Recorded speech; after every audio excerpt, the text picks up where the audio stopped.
Olá, bom dia, boa tarde ou boa noite para você que está assistindo. Meu nome é Karen Luana e hoje eu estou gravando essa videoaula relacionada ao tema das propriedades coligativas das soluções, propriedades as quais você já deve ter presenciado, mas que provavelmente nunca parou para pensar por que isso ocorre. Por exemplo, no preparo do café, em que você adiciona açúcar, a água em ebulição e que no exato momento que você adiciona esse açúcar, essa água cessa a fervura. Você já parou para pensar por que isso ocorre? Esse é um dos fenômenos que nós iremos apresentar aqui nesse vídeo relacionado às propriedades coligativas. Então, vale a pena você conferir.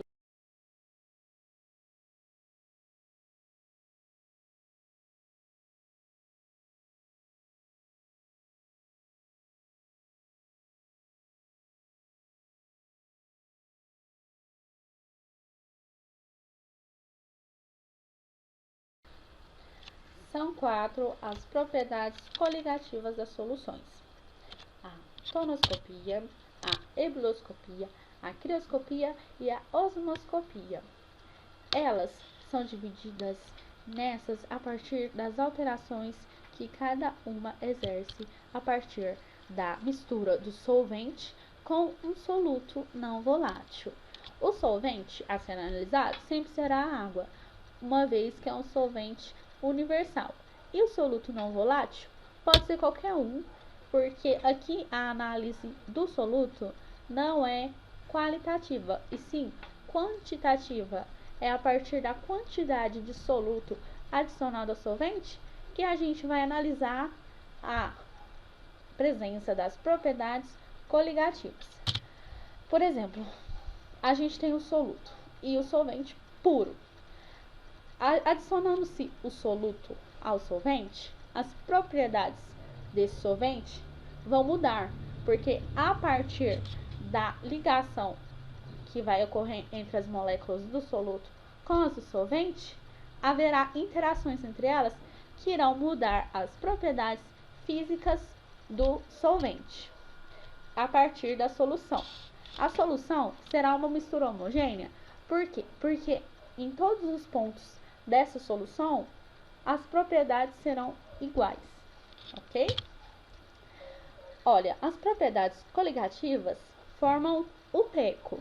O teco, porque é a tonoscopia, a ebuloscopia, crioscopia e a osmoscopia.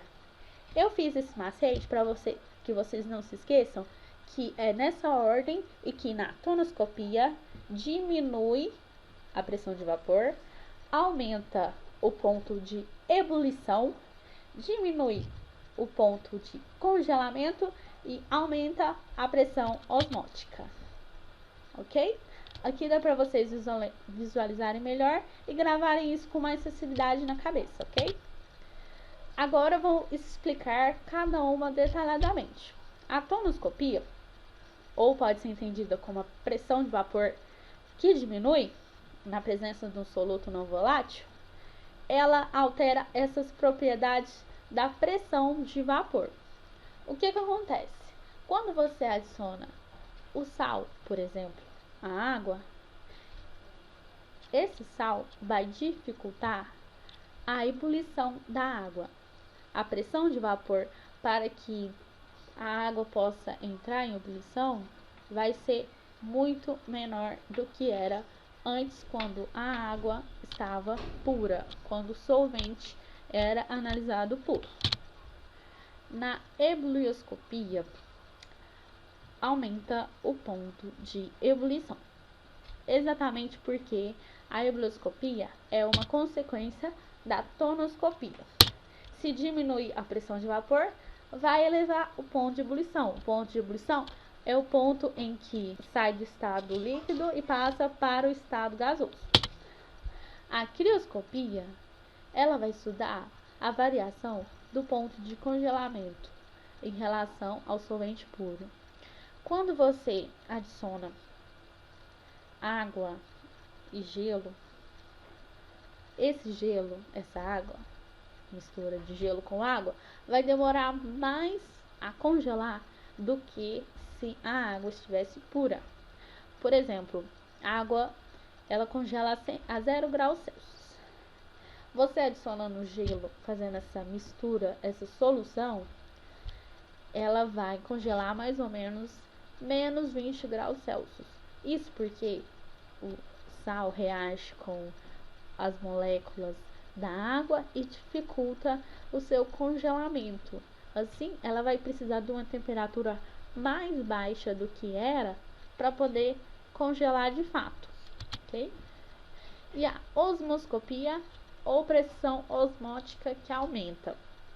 Nesse caso, a osmoscopia, ela vem da osmose.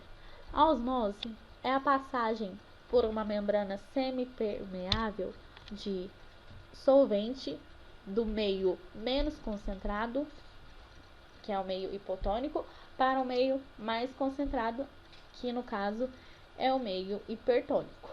Nesse caso, quando você adiciona o sal à água, o sal dificulta a passagem da água para o meio mais concentrado, porque esse sal está aumentando a concentração que está nessa própria água. Então, vai diminuir a força que ela tem para ir para o outro lado mais concentrado e assim hipertônico em relação à solução em que ela já se encontra, ok?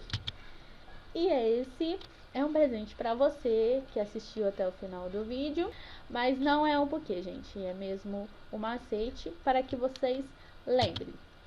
Quando você aumenta o número de partículas do soluto, você diminui a pressão de vapor.